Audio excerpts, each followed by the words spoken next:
changement, qu'est-ce que c'est? Si toi aussi, qui me regarde ou qui me connais, tu t'es déjà posé cette question, tu as déjà eu cette envie de tout quitter pour repartir à zéro, pour faire les choses différemment, tu es au bon endroit. Alors, je ne suis pas en train de dire que je vais donner la recette magique ou les ingrédients magiques ou les 4 clés majeures pour réussir le changement. En tout cas, une chose est sûre, c'est que je ne parlerai que de choses que j'ai expérimentées. Et à ce jour, un point sur lequel je suis très à l'aise, c'est pour oser le changement. Alors, même si j'ai osé le changement seul en tant qu'individu, Émilie Moussin, il faut savoir que cette audace, avant de prendre cette décision, il y a quand même 2 personnalités qui rentrent en conflit à un moment donné. Alors, quand je dis qu'ils rentrent en conflit, moi je m'appelle Émilie Moussin, c'est moi, l'individu, mais j'ai aussi ma bad voice et ma good voice. Ça peut être l'ange, le démon, enfin le bien, le mal, on l'appellera comme on veut, mais on est tous habités par ces 2 voix qui nous disent vas-y par là, va par là, non, continue de fumer, c'est pas grave, ou non, arrête de fumer, c'est meilleur pour ta santé. Bref, on est en conflit permanent intérieurement. Alors, ces 2 voix, je les ai écoutées, mais en tout cas, c'est moi, Émilie Moussin, qui a pris cette décision pour aller vers ma voie.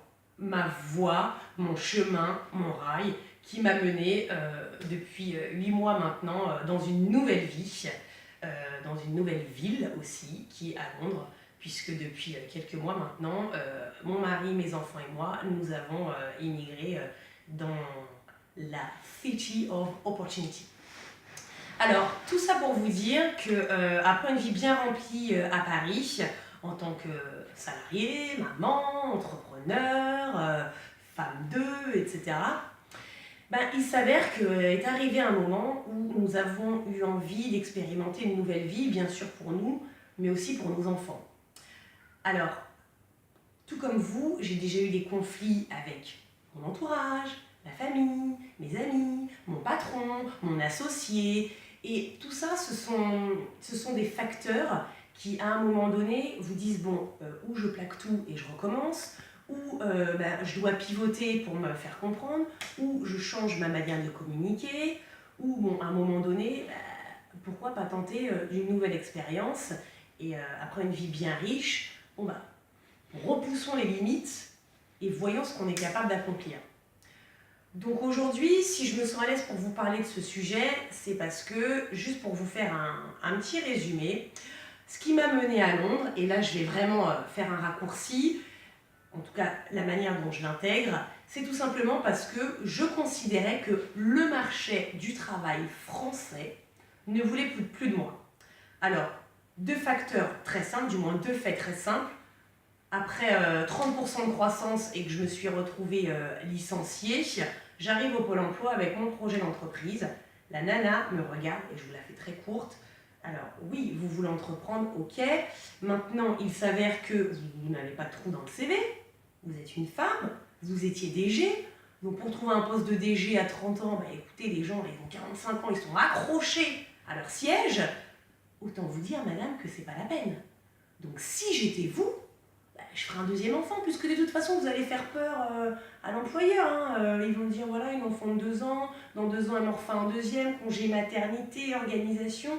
Si j'étais vous, je prendrais le temps, vous avez le droit à 2 ans, faites un 2e enfant.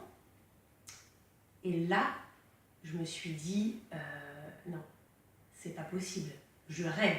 Elle n'est pas en train de me dire, alors je lui présente mon projet d'entreprise, mes associés, j'ai limite le cabis, il y a toute la partie du business plan stratégique qui est fait, elle me dit de faire un 2e enfant.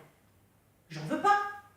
Je veux travailler, je veux créer ma boîte, je veux être actrice, je peux être spectatrice, je peux travailler pour quelqu'un d'autre, je veux être à mon compte, je veux, moi, faire les choses. Bon, j'ai vite compris qu'on était dans un dialogue de sourds. Bon, quelques mois passent, je suis à l'APEC, l'agence là pour les cadres de la défense. Pareil, donc je discute, je fais des ateliers, je me lance, j'avance, etc. Et à un moment donné, le gars me dit, le directeur de l'APEC de la défense, me dit, écoutez, je crois que la France, c'est pas fait pour vous. Vu votre profil, vous êtes passé de la finance à la cosmétique, à la formation, en même temps vous avez été entrepreneur. Ben, on n'aime pas trop ce genre de profil ici. Hein. Le mec m'a vraiment dit ça. Hein. En France, vous avez fait des études de comptable, vous allez être comptable, expert comptable. Mais là, vous êtes trop atypique. Vous êtes vraiment sur le marché anglo-saxon. Vous êtes vraiment en phase avec le marché anglo-saxon. Alors, ok, mais moi j'ai toute ma vie ici. J'ai jamais dit que j'avais envie de m'installer à Londres ou aux États-Unis. Enfin... Et bon, les choses se passent. Je continue. Je mûris les choses. Et un beau jour arrive, on se dit, allez, cap sur Londres. Mon mari démissionne. Moi, j'étais entrepreneur. Alors, je m'excuse d'avance, mais je lâche mes associés. Je déscolarise mes enfants, du moins, nous déscolarisons les enfants.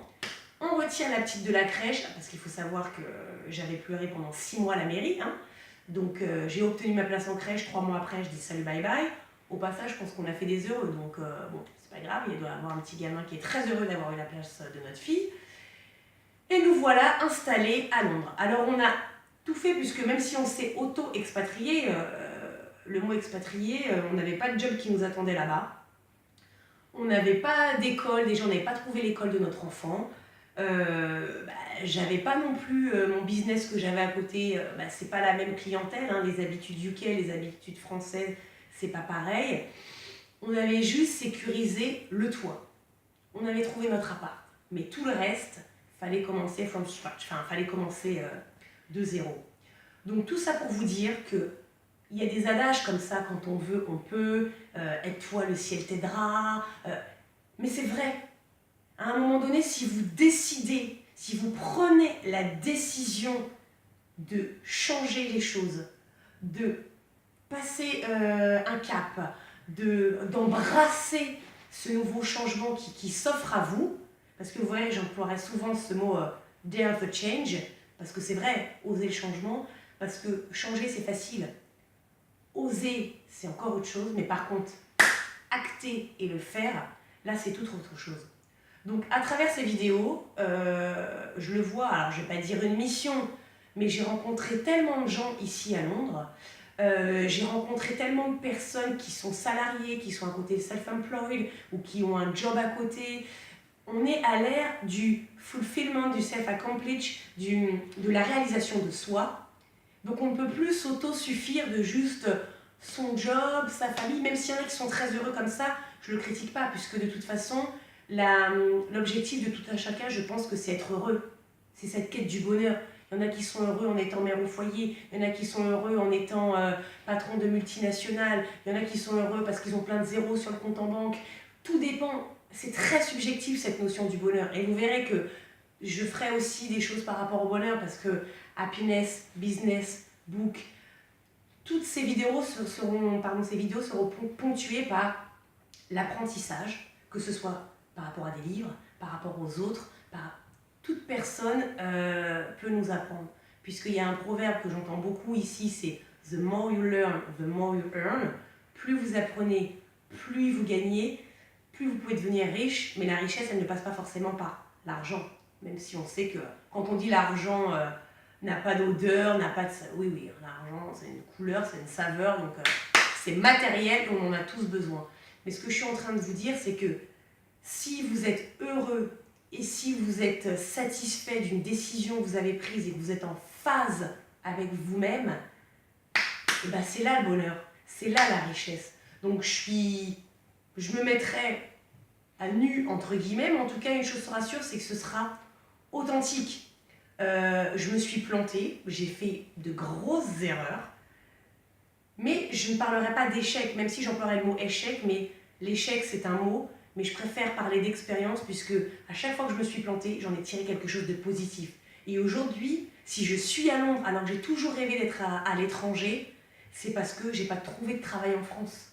Si j'avais eu trouvé le job, et je vais taire le nom de la société, mais quelqu'un qui m'a dit, qui était prêt à me faire signer mon contrat de travail sur le coin de la table, et après c'est la RH qui m'appelle, parce que j'avais pas de nouvelles, et je devais avoir un rendez-vous le 20 juillet, et la nana me dit, écoutez, on a bien réfléchi, c'est vrai que vous êtes la meilleure candidate, maintenant, vu votre profil, vous avez un passif quand même très entrepreneurial. On a peur qu'au bout de 3 mois, vous ennuyez parce que vous aurez fait le tour du poste.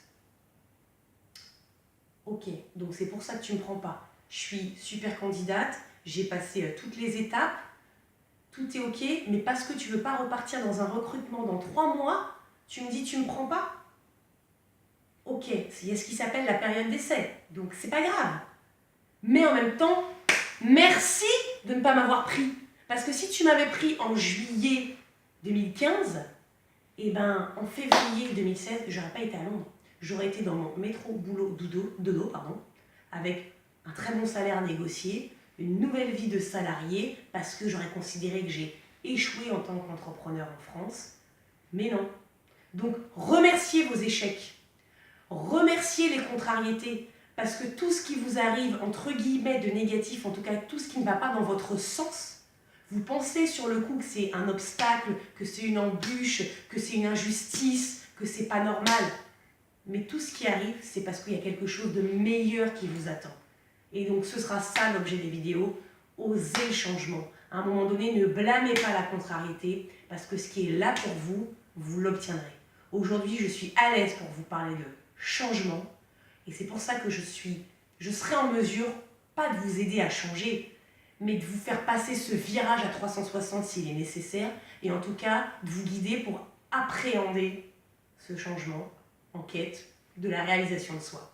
Donc, si le message que je suis en train de vous passer vous parle, si à un moment donné vous vous reconnaissez dans ces expériences, ces échecs, ces succès, ces contrariétés, si vous voulez qu'on partage ensemble comment cette capacité de rebond, parce que oui, c'est une vraie capacité de rebond quand on est par terre et qu'il faut remonter, etc. En tout cas, je pense que vous êtes au bon endroit. Je pense qu'à l'heure de la sharing economy, de l'économie collaborative, et tous les supports qui sont mis à notre disposition pour échanger, je pense qu'on peut créer une vraie communauté, une communauté qui s'entraide, qui se motive et qui aide, développe leur potential, reach your goal. Excusez-moi, je serais beaucoup amenée à parler anglais parce que c'est ma langue maintenant. Et à un moment donné, on est tous ensemble, on est dans le bain. Donc motivons-nous et laissez vos commentaires, likez, faites en sorte que ce changement, cette positive attitude soit diffusée de manière massive pour que celui qui a des compétences, qui a un talent, qui est salarié et qui n'ose pas se lancer, qu'il puisse le faire. Celui qui a toujours rêvé d'aventure à l'étranger, mais parce qu'il est attaché à un bien immobilier, tu le mets en location, tu trouves un locataire et tu vas ailleurs et tu expérimentes. Il y a des gens qui me disent, j'ai rencontré une nana pas plus tard qu'hier, elle me dit oui je suis fonctionnaire, mais t'es fonctionnaire, tu te mets en disponibilité, tu pars, t'as de la famille à Londres, viens, t'as 2 enfants, mais si tu veux, je t'aide à t'installer.